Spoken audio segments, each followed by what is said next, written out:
This is Pastor Bakoshi. It's nice to be with you again, our distinguished followers. Today, we need to talk about the public square, the market square, the agora, wherever it is that one has to air out one's views. It is very, very important for us to think about the public square because biblically, or in the Bible, the public square is wherever it is that you have the opportunity to speak out your mind. In the Greek, the agora, the public square, the market square is where discussions are ongoing. Yeah, even with the Jews, the city gates, that is the public square where the elders sit and discuss issues and matters of governance. Today, the young people are out there trying to air their views with regard to the issue of bad governance. The prophetic voice in the Bible speaks, "Thus said the Lord," with regard to issues of injustice. So when the prophet speaks in the Old Testament, the prophet is speaking from the public square. The prophet is speaking on the guise of economic, political, cultural, and any kind of injustice. Indeed, one might say that in the Bible, it's like God does not care much or does not bother much about how people come to power.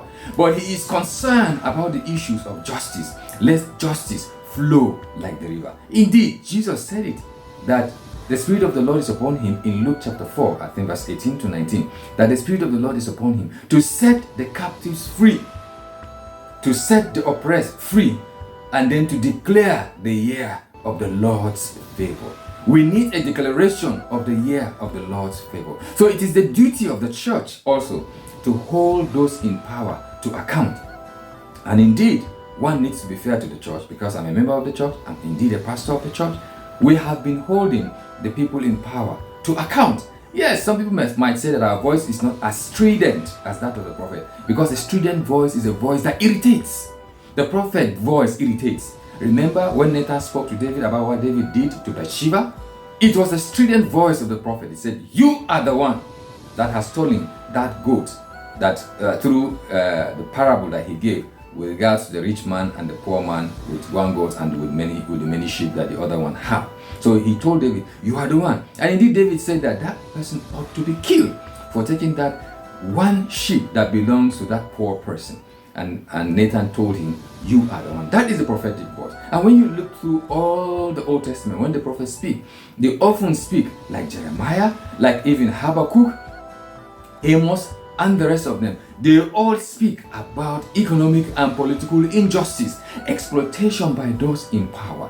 So what I'm drawing our attention to is this, that we need to let justice flow like the river. When justice flows like the river, you find that people will mellow because people will have the necessary to live and to survive and to go about their business. But if there is no justice, economic justice or political justice, there are going to be issues that are arising. So what am I trying to say? Is protest legitimate? Our law says protests are legitimate. And in the Bible, the prophets are people who protest because in protestations, you find the poets there. You find the intellectuals there because it is there that you begin to see the alternative narrative coming.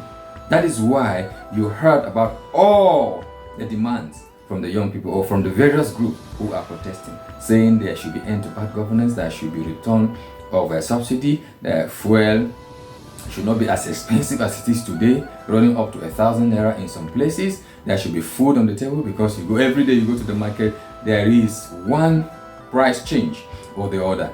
One of the protesters posted and showed that beans now is even more expensive than rice. So where are we going?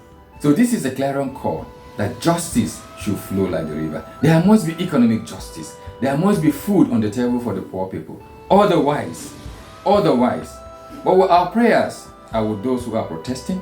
Our prayers are also with the government of the nation so that they will do well, so that they will not react, but rather will respond. That's what I spoke some time back with regards to outcome-based thinking. This time around, it is OBR, outcome-based response. What are the needs of the protesters? What is required? It's just justice, economic justice, it's equity, it's fair play. So the government needs to think through these things and put them. Yeah, the government has ruled out a lot of things, but all those things will further impoverish people. When you say you're giving loans to the young people, where are they going to get the money to pay? There is no work. and there are a lot of issues on ground. So what the young people need, as one of the placards said, is grants. Government, think through these things. Do not use the power of coercion. Do not use the state's power to crush your people. Rather, listen to your people.